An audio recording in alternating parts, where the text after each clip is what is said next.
एक बात बताइए कि अगर कोई मुझसे ये पूछे, आप यहाँ इतने बड़े बड़े ताजिर हैं, बहुत सारे लोग, बहुत सारे बिल्डर हैं यहाँ पे जिन्होंने बड़ी बड़ी बिल्डिंगें बनाई होंगी, अगर मैं आपको यहाँ पर बिल्डिंगें बनाने के तरीके और कारोबार में पैसा इन्वेस्ट करने का तरीका और किस बिजनेस में कितना पैसा है, ये सब चीज़ें बताना शुरू कर दूँ तो आपको यकीनन बुरा लगेगा। आप कहेंगे मुफ्ती साहब ये हमारा टॉपिक है, ये आपका टॉपिक। अच्छा, मैं जब सेंटेंस को नामुकम्मल छोड़ूं, इसको मेरी तरफ से हटा देता था ना, डर मुझे लग रहा है।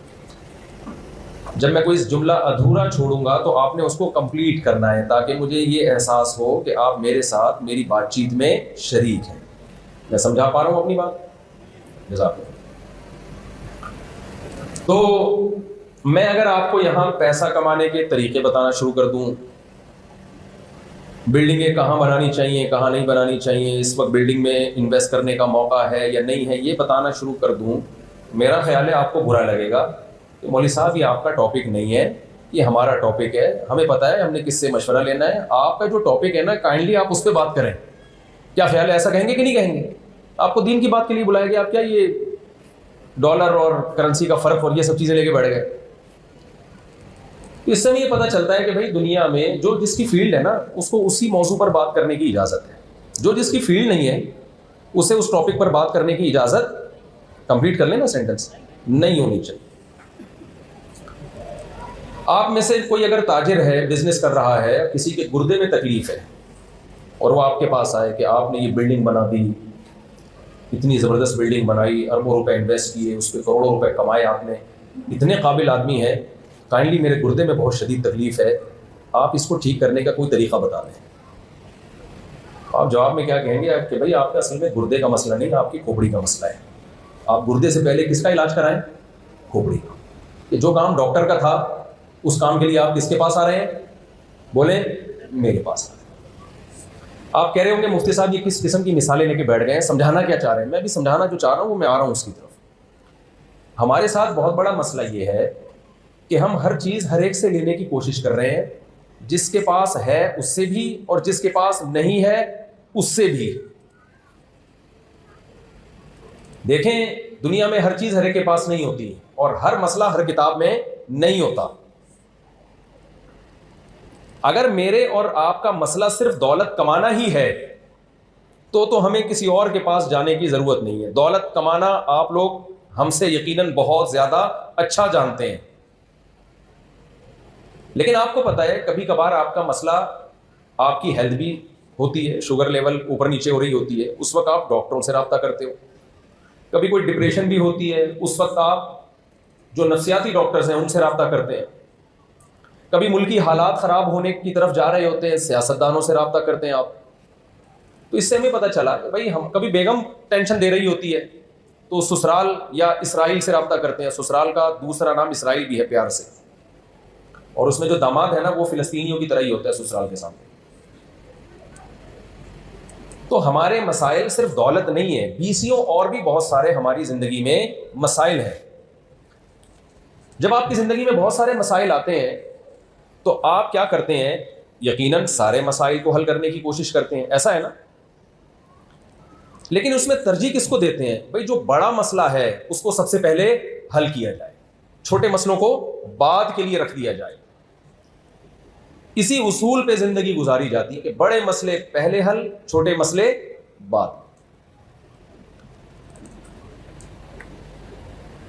जब इंसान दुनिया में आया ना तो उसको भूख लगी, उसने कहा मेरा मसला रोटी है, रोटी मिलनी चाहिए। उसने खेती बाड़ी की, जब रोटी मिलना शुरू हो गई उसने कहा मेरा मसला लिबास भी है, उसको लिबास की फिक्र हुई। उसने कहा मेरा मसला मकान है, उसको घर की फिक्र हुई। तो इन तीन चीज़ों में, जिसको रोटी, कपड़ा और मकान कहते हैं, कंपटीशन शुरू हो गया, जो आदम अलैहिस्सलाम के ज़माने से लेके अब तक चला। अल्लाह ने इंसान को अकल दी है, उसने अपनी ज़िंदगी को हर आने वाले दिन बेहतर से बेहतर बनाने की कोशिश में मुकाबला शुरू किया। कुछ इस दौड़ में पीछे रह गए, कुछ बढ़ते बढ़ते आगे, और कुछ बहुत ज़्यादा आगे, बहुत ही आगे निकल गए। उसका नुकसान ये हुआ कि हम ये समझ बैठे कि हमारे मसले यही हैं। हमारा सबसे बड़ा मसला क्या है? इसी दुनिया की दौड़ में, इस जंग में जीतना, इज्जत, शोहरत, दौलत, ये हमारा सबसे बड़ा मसला है। ये जो आसमानी किताबें आसमान से अल्लाह ने नाजिल की है ना, और पैगंबरों पर जिनको अपना नुमाइंदा बना के अल्लाह ने दुनिया में भेजा, इन पैगंबरों को अल्लाह ने ये बताया और आसमानी किताबों में अल्लाह ने ये समझाया कि तुम्हारा सबसे बड़ा मसला रोटी, कपड़ा और मकान नहीं है। तुम्हारा सबसे बड़ा मसला ये है कि दुनिया में जिसको जिस काम के लिए भेजा गया है वो उस काम को फोकस कर रहा है या नहीं कर रहा। अगर आप उस काम को फोकस नहीं कर रहे तो आपके सारे मसाइल हल होके भी आप नाकाम हो। और जिस काम के लिए आपको भेजा गया है, अगर आपने उस काम को फोकस किया हुआ है तो अगर थोड़े बहुत मसले दाएं बाएं हो भी जाएं तो कोई इतना बड़ा मसला नहीं है। एक मिसाल से मैं बात समझाता हूं। आपको कोई प्रोजेक्ट दिया गया किसी दूसरे कंट्री में, कंपनी ने आपको भेजा कि हमने फला मुल्क में ये इदारा बनाना है, उसके लिए इंजीनियर्स भी भेजे, उसके लिए मजदूर भी भेजे, उसके लिए मैनेजर को भी भेजा गया। पूरा एक सिस्टम बना के कंपनी ने आने जाने का फ्री टिकट, उस मुल्क का वीजा, पूरा एक प्रोजेक्ट देके भाई ये खाना का इंतजाम, बीमार हो जाओ तो ये डॉक्टर है। प्रोजेक्ट आपको ये दिया गया है कि ये बिल्डिंग इतने साल के अंदर आपने तैयार करनी है। आप अपने खर्चे पे नहीं आए थे, आपको भेजा गया था, आप चले गए। वहां जाके आपका जो हदफ था ना उसको आप फोकस नहीं कर रहे कि कंपनी ने मुझे भेजा क्यों है। आप इसमें लगे हुए हो कि मुझे इलाज का अलाउंस पूरा मिल रहा है कि नहीं मिल रहा, मुझे जो मुख्तलिफ किस्म के अलाउंसेस थे खाने पीने के, रिहाइश के, वो पूरे मिल रहे हैं कि नहीं मिल रहे। तो लोग आपको क्या कहेंगे, भाई ये आपके छोटे मसाइल हैं। असल मसला ये है कि आपको जो काम दे के भेजा गया था, आप वो काम को फोकस कर रहे हैं कि नहीं कर रहे। अगर आपने वो काम को फोकस नहीं किया, कंपनी आपसे सारी सहूलतें छीन लेगी, सबका आपको हिसाब देना पड़ेगा। तो देखो भाई, दुनिया में दो नजरियात हैं, खूब अच्छी तरह से मेरी बात समझें। कुछ लोग कहते हैं कि हम दुनिया में खुद ब खुद आए हैं, भेजे नहीं गए हैं। कंपनी ने आपको भेजा ना, एक प्रोजेक्ट देके बाहर आपने कंस्ट्रक्शन करनी है, ये करना है, वहां जाके आप पेड़े खाने में लगे हुए हो, आप उस काम को फोकस ही नहीं कर रहे। अब कोई अक्लमंद आपको आके समझाता है, यार आपको कंपनी ने यहां भेजा है एक काम के लिए, एक खास हदफ दिया है, एक टास्क दी है, आप ठीक है सहूलतों से फायदा तो उठाएं, लेकिन उस टास्क को तो फोकस करें। आप जवाब में कहते हो मैं तो खुद आया हूं, अपने खर्चे पे आया हूं, मुझे किसी ने नहीं भेजा यहां पे। तो अगर आपकी बात दुरुस्त है तो फिर ठीक है, आप लाइफ को एंजॉय करें।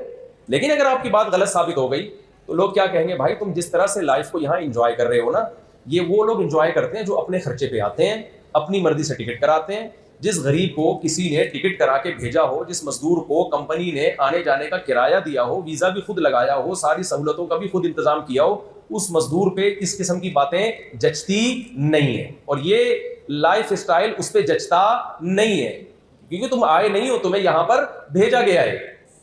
तो दुनिया में ये खूब समझ लें, इस वक्त दो नजरियात हैं।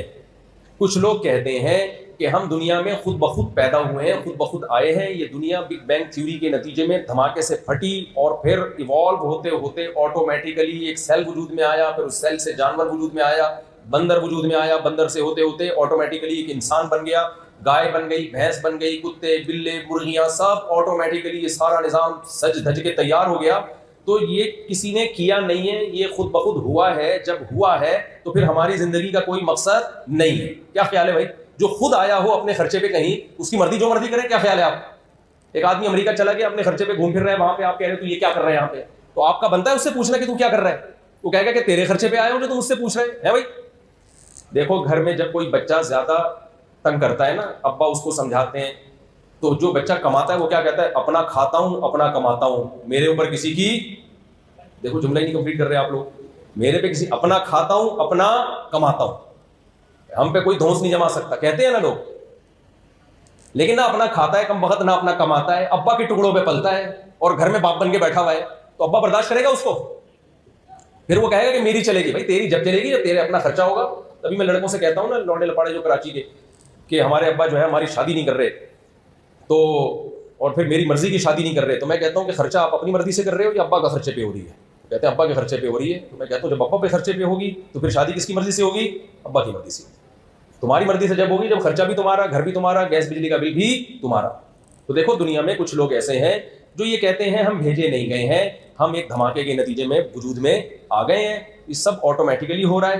कुरान ने इन लोगों को यूं बयान किया, इन हिया इल्ला हयातुन दुनिया नमूतु व नहया व मा युहलिकुना इल्ला दहर, कि ये सब ऑटोमेटिकली सब कुछ खुद ब खुद हो रहा है, हम मरते हैं जीते हैं, ये सब नेचर का हिस्सा है, ये सब नेचुरल है, इसमें किसी के इरादे का कोई अमल दखल नहीं है। तो मेरे भाई अगर आप लोगों का भी ये नजरिया है फिर तो पैसा कमाएं।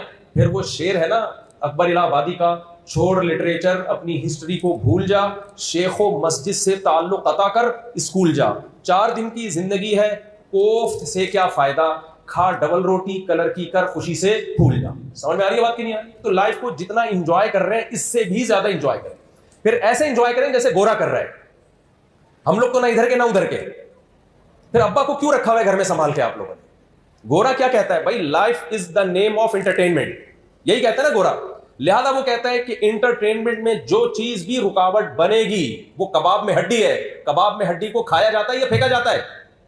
अब देखो आप लोग जवाब ही नहीं दे रहे, फेंका जाता है। तो वो कह रहे हैं बूढ़ा अब्बा भी कबाब में हड्डी है, लिहाजा फेंका जाएगा ओल्ड हाउस में। बूढ़ी अम्मा कबाब में हड्डी, लिहाजा कहां फेंकी जाएगी वो? ओल्ड हाउस में। गोरों के अब्बा अम्मा का मुस्तकबिल क्या है? Old house. कहते हैं उधर एक फादर डे मदर डे में थोड़ा सा सलाम दुआ कर लेंगे, कोई 5-10 रुपए की चॉकलेट भेज लेंगे, क्योंकि लाइफ इंटरटेनमेंट का नाम है।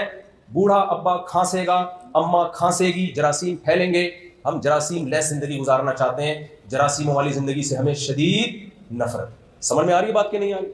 अच्छा, गोरे ने कहा कि life is the name of entertainment, लिहाजा एंटरटेनमेंट में शादी भी बहुत बड़ी रुकावट है, क्योंकि सिर्फ बीवी नहीं मिलती आपको। उन्होंने मुस्लिम फैमिलीज में देख लिया कि 4-5 साले भी जहेज में मिलते हैं आपको, एक आध ससुर भी आपको जहेज में मिलते हैं, सास भी जहेज में मिलती है। मैं अभी ससुरालियों की दावतें निपटा रहा हूं, आज भी जाना है कहीं ससुराल मुझे। समझ रहे हो? गोरा इस टेंशन से क्या है, मैंने इनसे कहा था मैं यहां खाना नहीं खाऊंगा, अभी खाना है ना देने आ रही है। इन्होंने मुझे कहा कि मुफ्ती साहब आपने खाना खाना है, मैंने कहा इम्पॉसिबल, क्योंकि मेरे एक ससुराल में आज मेरी दावत है। मैं फिलिस्तीनी होके इसराइल से फड्डा, बोलो ये वाला फड्डा नहीं ले सकता, बस ये अभी नंबर लगे हुए ना ससुराल। गोरा इस टेंशन से क्या है, बोलो आजाद। न साला उनका, न सास, न ससुर। जो अम्मा को ओल्ड हाउस में रखते हैं वो सास को बकरीद पे कहां पूछेगा? क्या ख्याल है भाई? वो सास को किधर जाके पूछेगा? कि हमारे यहां तो इस पे झगड़े होते हैं कि मेरा भाई, बीवी बोलती है मेरा भाई आया था, उसको समोसों का नहीं पूछा, उसको चाय का नहीं पूछा, इस पे झगड़े हुए हमने देखे घरों के अंदर। मेरे भाई आते हैं, आप बाहर निकल के चले गए, वो कुछ नहीं लगता आपका? गोरा सगा भाई भी आएगा ना तो मर्जी है, तो टेंशन फ्री। फिर उन्होंने कहा क्योंकि life is the name of entertainment, entertainment, तो उन्होंने कहा भाई शराब पीने से इंसान का दिमाग क्या होता है? रिलैक्स। तो वो इस बहस में पढ़ते हैं कि हलाल है हराम है, बोलो ना। उनके यहाँ कोई मौलवी मुफ्ती होते हैं अंग्रेजों के यहाँ? सबसे बड़ी टेंशन तो मौलाना साहब है। गाय के 2 दांत हैं, खीरी, इतनी टेंशन लोगों में चलती है ना बकरीद के दिनों में, खुद भी टेंशन, उलमा को भी टेंशन। मुफ्ती साहब गाय के दुम नहीं है, कुर्बानी हो जाएगी, ये टेंशन है गोरे के पास। और एक अजीब टेंशन जो मैं भुगता हुआ हूं, गाय आप लेकर आए बकरीद के दिनों में, सारे पुरजे सलामत, घर आके जब आपने प्यार किया, दुम तक पहुंचे तो दुम हाथ में आ गई, पता चला कि ये एल्फी से चिपकाई गई थी, ये 80 अवर है इसको। समझ रहे हैं? फिर वो गाय वापस करने जा रहे हैं तो दोबारा टैक्स देना पड़ रहा है उनको सोहरा बोर्ड में, मंडी में घुसने के लिए। तो गोरे ने शराब को लीगल कर दिया, उसने निकाह अपनी सोसाइटी से, शादी ब्याह अपनी सोसाइटी से खत्म। उसने कहा बीवी बहुत बड़ी टेंशन है, गर्लफ्रेंड में कोई टेंशन बोलो नहीं, गर्लफ्रेंड 100 भी रखो, 100 रखो गर्लफ्रेंड यार, बीवी कितनी बड़ी टेंशन। वली मैं उसमें रुखसत होके आएगी, फिर आप देर से घर आ रहे हो, आपसे पूछेगी कहां रह गए थे, तो आप दोस्तों के साथ गटर के ढकनों पे बैठ के पूरी पूरी रात कंवारे गुजार सकते हैं, शादीशुदा नहीं गुजार सकते। वो पूछेगी आपसे कहां जा रहे हो, कहां से आ रहे हो, 20 किस्म के सवालात करेगी। आपके ससुर पूछेंगे कमबख्त शादी से पहले तो बड़ी बातें करता था और अब तू मार्केट से ही शॉर्ट हो गया है। गोरे ने इसका हल सोचा, क्योंकि गोरा कहता है कि हम बनाए नहीं गए हैं, डार्विन की थ्योरी के तहत हम ऑटोमेटिकली खुद ब खुद, बोलो, वजूद में आए। खुद ब खुद है तो क्या मतलब, मकसद वैसे थोड़ी है, यही मकसद है, लाइफ को एंजॉय करो, मजे उड़ाओ बस।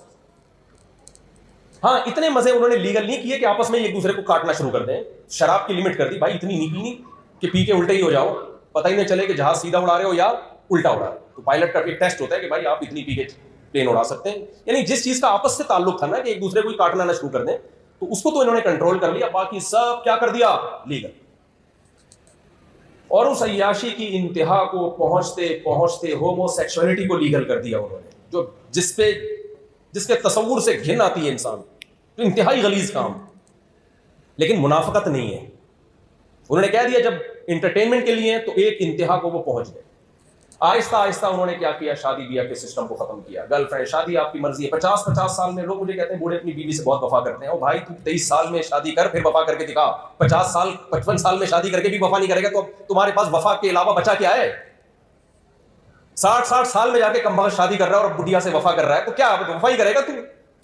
मैं अपने दोस्तों को बताऊं जो मेरे भांजे 22-22 साल में शादी की है और वफा करके दिखाई है उन्होंने, ऐसी वफा गोरा करके दिखाए ना।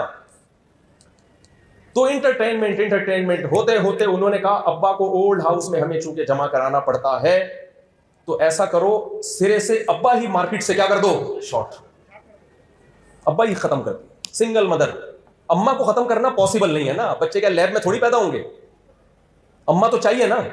वो भी अब तरक्की कर रहे हैं, हो सकता है बच्चे लैब में पैदा होंगे, अम्मा लेस। तो अब्बा ही खत्म, मार्केट से क्या हो गए, अब्बा मार्केट से क्या हो गए, शॉर्ट। हमारी मार्केटों से चीनी शॉर्ट होती है, हम रोते हैं, चीखते हैं, एहतजाज करते हैं। खुदा की कसम, मार्केटों से चीनी का या गन्ने का शॉर्ट हो जाना या डीजल और पेट्रोल का शॉर्ट हो जाना इंसानियत के लिए इतना बदनुमा दाग नहीं है, अखलाकियात के लिए। लेकिन मार्केट से अब्बा ही शॉर्ट हो जाना किसी कौम, ये अखलाकियात और तहजीब का इंतहाई दर्जे का जवाल है। भाई मैं समझा पा रहा हूं अपनी बात, आप लोग को कुछ समझ में आ रही है कि नहीं आ रही? तो मैं गोरे की बुराइयां नहीं कर रहा, मैं उसकी तारीफें कर रहा हूं कि वो एक साइड के खड्डे लाइन लग गया है, वो एक साइड पे हो गया कि यार जब एंटरटेनमेंट है ना, तो हर वो चीज जो एंटरटेनमेंट में रुकावट बने उसको साइड पे लगा दो। अब्बा रुकावट बने, अब्बा हटा दिया। अम्मा रुकावट, 18 साल में बच्चे टाटा करके अम्मा को जा रहे होते हैं, अम्मा देखते हैं दोबारा आपसे मुलाकात होती है कि नहीं होती। सारा खानदानी निजाम की ऐसी की तैसी। नमाज रोजा तो सवाल ही पैदा नहीं होता। हमारे यहाँ जितना भी बेनमाजी होगा, जुम्मे को थोड़ी बहुत उसको फिक्र होगी कि यार कहीं जगह मिल जाए, बेशक सड़क पे ही मिल जाए जगह। तो एक लाइफ ये है मेरे भाई, ये उन लोगों की लाइफ है जो कहते हैं हमें पैदा करने वाला कोई बोलो नहीं। तो अगर आपका भी यही नजरिया है तो आप बिल्कुल उधर को लुढ़क जाओ।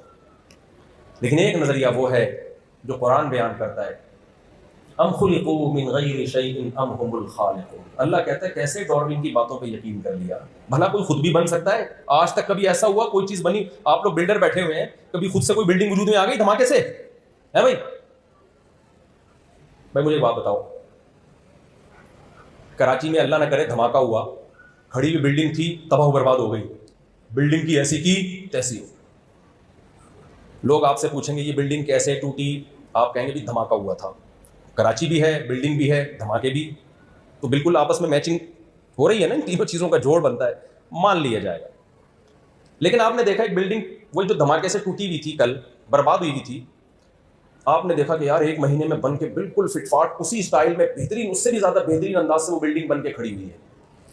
अब वो बंदा आपके पास आया और अब आपसे वही सवाल दोबारा पूछता है, यार ये बनी कैसे दोबारा? आप कहें जैसे टूटी थी वैसे बन गई है। भाई टूटी कैसे थी? धमाका हुआ था। बनी कैसे? धमाका हुआ है। अगला मान लेगा आपकी बात? बोलते क्यों नहीं भाई? आप बोलोगे यार लगता है धमाका इतनी जोर का हुआ है कि तेरी खोपड़ी ऊपर से हिल गई है। कोई ऐसा मुनज्जम धमाका नहीं होता जिससे चीजें में इतनी खूबसूरत मैनेजमेंट पैदा हो जाए। चाहे डार्विन 100 दफा मर के भी पैदा हो जाए ना, खुदा की कसम, एक रोबोट जो बेजान है, जिसकी आंखें में देखने की सलाहियत नहीं है, जिसके कान में सुनने की सलाहियत नहीं है, सारे साइंसदान मिलके भी ये कहना कि ये रोबोट करोड़ों अरबों साल में इवॉल्व होकर खुद ब खुद बनाए, आप उस बेजान रोबोट के बारे में नहीं कहोगे कि ऐसा हो सकता है। तो जानदार रोबोट जिसको इंसान कहा जाता है, जिसकी आंखें देखती हैं, जिसके कान सुनते हैं, जिसकी जबान बोलती है, जिसके दांतों में चबाने की सलाहियत, एक एक सर के बाल से लेके पांव के नाखून तक एक एक चीज में इंसान की ऐसी मैनेजमेंट है, ये करोड़ों खरबों साल में भी किसी इत्तेफाकी हादसे का नतीजा नहीं हो सकता। ये बना नहीं है, कुरान कहता है इसको बनाया गया है। हमारे एक दोस्त लंदन में ना, उनको एथियस्ट टकर गया, उसने कहा, तो उन्होंने उस एथियस्ट से पूछा कि कैसे बने हो तुम? उसने कहा वो ये इवॉल्व हुए हैं, आहिस्ता आहिस्ता बंदर से होते होते इंसान बन गए। उसने कहा यार इवॉल्व इतना खूबसूरत, ये इवॉल्व होने का अमल कि बच्चा जब तक पैदा नहीं होता तो मां की छातियों में दूध भी नहीं होता, इधर पैदा हुआ उधर छातियों में दूध आ गया। तो नेचर इतनी ज़हीन है, उसको पता है कि किस वक्त क्या करना है। बताओ मेरे भाई, तो नेचर खुद बहुत इतनी खूबसूरत मैनेजमेंट से सारे काम ऑटोमेटिकली करती चली आ रही है। क्या नेचर के पास इतना ज़हीन दिमाग है, इतनी बेहतरीन खोपड़ी है सोचने के लिए कि पहले माँ रोटी खाती है, उस रोटी से बच्चे की आंख, नाक, कान, दिल, दिमाग, जिगर, गुर्दे, फेफड़े, ये चीजें बन रही हैं। इधर बच्चा तैयार हुआ, और मां के पेट से बाहर आया, बाहर आते ही उसी रोटी से जिससे बच्चे की आंख बन रही थी बिल्कुल डिफरेंट चीज दूध बनना शुरू हो जाता है, और वो दूध मां की छातियों में भी आता है, और बच्चे को कुछ भी पता नहीं होता, लेकिन उसको यह पता होता है कि दूध मुझे मिलेगा कहां से और मेरे हलक में उतरेगा कैसे। और ऐसी बेहतरीन खुराक बनी उसके लिए कि उससे ज्यादा सूटेबल खुराक दुनिया में उसकी कोई नजीर और मिसाल मिलती नहीं है। कुरान बार बार पुकार पुकार के चीख चीख के कहता है ये खुद ब खुद नहीं हो रहा, ज़ालिका तक़दीरुल अज़ीज़िल अलीम। तकदीर अरबी में कहते हैं मैनेजमेंट को, ये मैनेजमेंट है, ये खुद ब खुद नहीं है। और मैनेजमेंट भी किसी कमजोर की तरफ से नहीं है, बहुत ताकतवर बादशाह है जो ये मैनेज कर रहा है सब कुछ, और उसका इल्म भी कामिल है। इल्म कामिल और ताकत कामिल के बगैर ऐसी मैनेजमेंट हो नहीं सकती। आप किसी कंपनी में जाएं, सारे काम ठीक ठीक हो रहे हो, तो ये मैनेजर के ताकतवर होने की भी दलील है और साहिब इल्म होने की भी दलील है। तो मैं आपसे बस बात को समेट के खत्म कर रहा हूं, एक तरफ हो जाए, या तो खुदा का इनकार करो फिर गोरों जैसी जिंदगी गुजारो। हमारी जो यंग जनरेशन है ना, इसको पता ही नहीं कि हम हैं किधर को, और अगर खुदा का इनकार नहीं कर सकते और वाकई नहीं हो सकता, किस किस चीज की तावील करोगे। एक मुल्हिद है हमारे जानने वालों में, एथियस्ट है, सुबह शाम डॉर्मेंट चीखता रहता है बैठ। मैंने उससे कहा, मैंने उसको एक जंगल की डॉक्यूमेंट्री भेजी, उसमें क्या है, मुर्गी के छोटे छोटे चूजे हैं, एक बहुत बड़ी चील हमला करती है उन चूजों को पकड़ने के लिए, मुर्गी अपनी जान पे खेल के उस चील से लड़ती है। मैंने कहा क्या ये इवॉल्व होने का नतीजा है कि इसके दिल में अपने बच्चों की इतनी मोहब्बत कि अपनी जान कुर्बान करने का जज्बा है, अपने बच्चों को जाया होने से बचा रही है। ये ऑटोमेटिकली कौन से इंस्टीट्यूट में इसने सीखा है, कौन से इदारे में उसको ये ट्रेनिंग दी गई है कि बच्चों की ऐसी तरबियत की जाती है, इसके दिमाग में ऐसे हार्मोन्स किसने पैदा कर दिए। और हम देखते हैं इस कायनात में ऐसी मैनेजमेंट है, जिस जानवर का ग्रोथ रेशो बहुत ज्यादा है उसके दिल में अल्लाह ने मां की ममता खत्म कर दी है, और जिस जानवर का ग्रोथ रेशो बहुत कम है उनकी माओं के दिलों में ममता उतनी ही ज्यादा है।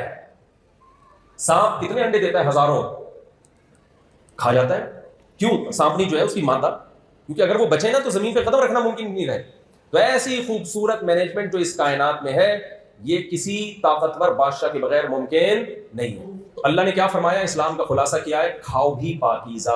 समझ रहे हो, अकीदा भी क्या होना चाहिए, साफ सुथरा, जो होता है एक अल्लाह से होता है। या अय्युहन्नास अंतुमुल फुक़राउ इलल्लाह, ए लोगों सब अल्लाह के मोहताज। सब किसके मोहताज हैं, अल्लाह के। तो और तीसरी चीज वअमलू सालिहा, अमल भी क्या होना चाहिए, पाकीज़ा। दूध पाकीज़ा चीज है, आप पी सकते हैं। शराब पाकीज़ा है या नापाक, बोलो ना भाई। अल्लाह ने कहा एक कतरा भी पीने की इजाजत नहीं। चरस पाकीज़ा है या नापाक, बोलते क्यों नहीं भाई, बोल दे ना, मुंह से बोल दे ताकि नफरत पैदा हो। जितने ड्रग्स आ रहे हैं, आइस ले रहे हैं और हीरोइन है और ये सब चीजें हराम है इस्लाम में, इसलिए कि नापाक है। ये गोरा तो इसलिए अवॉइड करेगा कि सेहत खराब होती हो। भाई सेहत खराब नहीं भी होती हो, कोई भी चीज जो आपके दिमाग को दाएं बाएं कर दे वो आपके लिए हलाल नहीं है। तो खाना भी पाकीज़ा, अमल भी क्या होना चाहिए, सच पाकीज़ा है। झूठ क्या है, बोलो नापाक।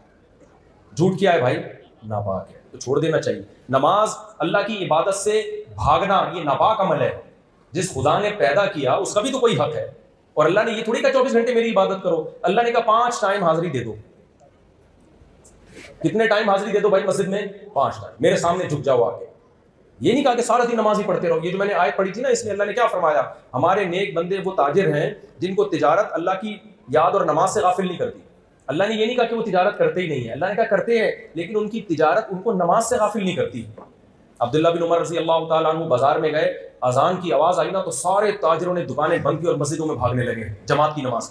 अब्दुल्ला बिन उमर इतने खुश हुए और कुरान की सूरह नूर की आयत पढ़ी कि फी बुयूतिन अज़िनल्लाहु अन तुरफ़ा व युज़करा फ़ीहा इस्मुहु युसब्बिहु लहु फ़ीहा बिलग़ुदुव्वि वल आसाल रिजालुन ला तुल्हीहिम तिजारतुन वला बैउन अन ज़िक्रिल्लाह। अब्दुल्ला बिन उमर ये आयत पढ़ते जा रहे थे कि ये वो लोग हैं जिनके बारे में कुरान कहता है कि मस्जिद अल्लाह का वो घर है कि कुछ ऐसे मुबारक लोग हैं कि कितना ही बिजनेस में तिजारत में मशगूल हों, लेकिन नमाज, उनकी तिजारत उनको नमाज से गाफिल नहीं करती। तो मुसलमानों की मार्केटें जमात के वक्त खुली नहीं, खुली रहना नापाक अमल है, बंद हो जाना बोलो पाकीज़ा अमल। भाई जिस खुदा ने तुम्हें रोजी दी है वो बुला रहा है थोड़ी देर के लिए, वो ये थोड़ी कह रहे कि भाई बैठ जाओ, नमाज के लिए बुला रहे हो, तो तिजारत को बंद कर देना चाहिए नमाज के वक्त।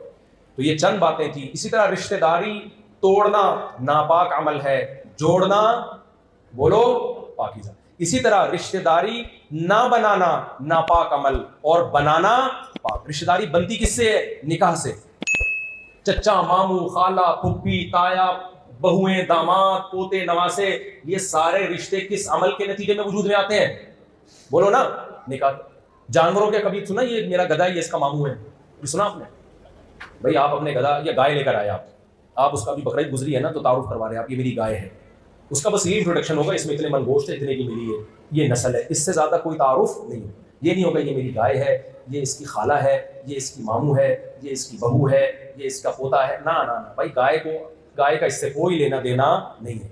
लेकिन जब इंसान का तारुफ होता है, ये जमशेद साहब है जी, ये जमशेद साहब के मामू हैं, ये जमशेद साहब की खाला हैं, ये जमशेद साहब की बहू है, ये जमशेद साहब के दामाद हैं, ये इनका बेटा है, ये इनकी बेटी है, ये इनकी फुप्पी है, ये इनके पुप्पा हैं, ये इनके ताया हैं, ये इनकी मुमानी हैं, ये इनके कज़न हैं। एक पूरी एक सिस्टम चलेगा कि नहीं चलेगा? तो सवाल पैदा होता है गाय के क्यों नहीं है, इंसानों की क्यों है? भाई जानवरों में निकाह नहीं होता, मेल फीमेल में फिजिकल रिलेशन उनके भी होता है, इंसानों में भी होता है, लेकिन इंसानों में निकाह के बाद रिलेशन होता है जिससे रिश्ते बनते हैं, और जानवरों में विदाउट मैरिज रिलेशन होता है जिससे नस्ल तो पैदा होती है, रिश्ते वजूद में नहीं आते। तभी तो गोरों में नस्ल तो पैदा हो रही है लेकिन विदाउट मैरिज हो रही है, इसलिए अब्बा मार्केट से शार्ट, दादा भी शार्ट, बहू भी, दामाद भी, कजन भी, सब खत्म होता जा रहा है। अभी भी हैं बहुत सौ के, लेकिन आहिस्ता आहिस्ता वो भी आप 40-50 साल में बिल्कुल ही खत्म हो जाएंगे। फिर अब रिलेशन तो चाहिए ना उनको, तो अब रिलेशन के लिए ऑल्टरनेट है कुत्ता। हर बूढ़े के हाथ में कुत्ता होगा जिससे वो दिल बहलाएगा। तो ये जिंदगी अच्छी है या ये जिंदगी अच्छी है कि आप बालिग होते ही अपने बेटे बेटी की शादी करें आप, ताकि रिलेशन वजूद में बोलो आए। खलक़लकुम मिन अनफुसिकुम अज़वाजा, कुरान कहता है अल्लाह ने एहसान किया, तुम्हारे लिए बीवी को पैदा किया। गर्लफ्रेंड का कुरान में कहीं तज़किरा नहीं है, बल्कि कुरान वला मुत्तखिदाती अख़दान कह के गर्लफ्रेंड के रिश्ते को एक हराम, पलीद और नापाक रिश्ता बनाना है। इसलिए जब कोई बताया कहते मेरी गर्लफ्रेंड है, तो आप बोलो उसको एप्रिशिएट ना किया करो, आप बोलो कमबख्त इंसान है, काम भंगियों और चमारों वाले कर रहा है, ये बोला करो उसको। नहीं है मेरा ख्याल बात। बोले ये गधे घोड़ों का काम है। फिजिकल रिलेशन किसका होता है? इंसानों का। ये गधे घोड़ों का होता है ना, इंसानों का होता है लेकिन निकाह के बाद होता है। गधों की कोई बीवी होती है कि ये गधी इसकी वाइफ है? भाई आज ये है, कल वो होगी, परसों बोलते क्यों नहीं यार कोई और। तो ये गधे घोड़ों का काम है। गर्लफ्रेंड रखना इंसानों का काम नहीं है, गधे घोड़ों का काम है। इस्लाम में एक रिश्ता है औरत के साथ, वो आपकी बीवी होगी बस, दूसरा और कोई रिलेशन नहीं है। तो इसलिए निकाह पाकीज़ा अमल, पैगंबरों की सुन्नत, हर पैगंबर ने निकाह किया है सिवाय ईसा अलैहिस्सलाम के, वो भी जब कुर्ब क़यामत में नाजिल होंगे तो निकाह करेंगे। और ज़िना ये गधे घोड़ों का काम है, ये इंसानों पे सूट बोलो नहीं करता। तो वो गर्लफ्रेंड है ना, मैं लोगों से कहता हूँ उसको ब्लॉक कर दो, पहले पैगाम है तो आखिरी ट्राई के तौर पर कि मैं तुमसे शादी करना चाहता हूँ, हाँ या ना में जवाब चाहिए मुझे। वो भी खींचेगी एक्चुअली वो बोल भाई मुझे हाँ या ना में जवाब चाहिए, समझ रहे हो? हाँ कर रही है तो तेरे अब्बा के यहाँ पैगाम लेकर आ रहा हूँ, नहीं तो दफा हो यहाँ से, मरो। हम गधे घोड़े थोड़ी हैं। और ये याद रखो, ये जो गर्लफ्रेंड के मजे हैं ना, ये थोड़े दिनों के हैं। तुम्हारा बुढ़ापा बहुत ही बुरा गुजरेगा, बहुत बुरा बुढ़ापा गुजरेगा तुम्हारा। नेचर से बहावत मत करो ना, तो वक्त पे निकाह करो, अपना भी अपनी बच्चियों का भी, उनको औलाद मिलेगी, आपको भी पोते नवासे मिलेंगे। अल्लाह क्या कहता है? खलक़लकुम मिन अनफुसिकुम अज़वाजा, उसने तुम्हारे लिए बीवी पैदा की, फिर उस बीवी से तुम्हें औलाद दी। फिर आगे कुरान कह रहा है बुढ़ापे में पोते भी दिए, पोते नवासे भी दिए। बुढ़ापे में और ज्यादा जरूरत है आपको औलाद की। गोरों को भी है, जापान के साइंसदान भी बुढ़ापे में कुत्ते लेके घूम रहे हैं, समझ रहे हो? और उनकी बुढ़िया भी बुढ़ापे में क्या लेके घूम रही है? कुत्ते लेके घूम रही है। कुत्ते से बेहतर नहीं अपने पोते नवासे को लेके घूमो।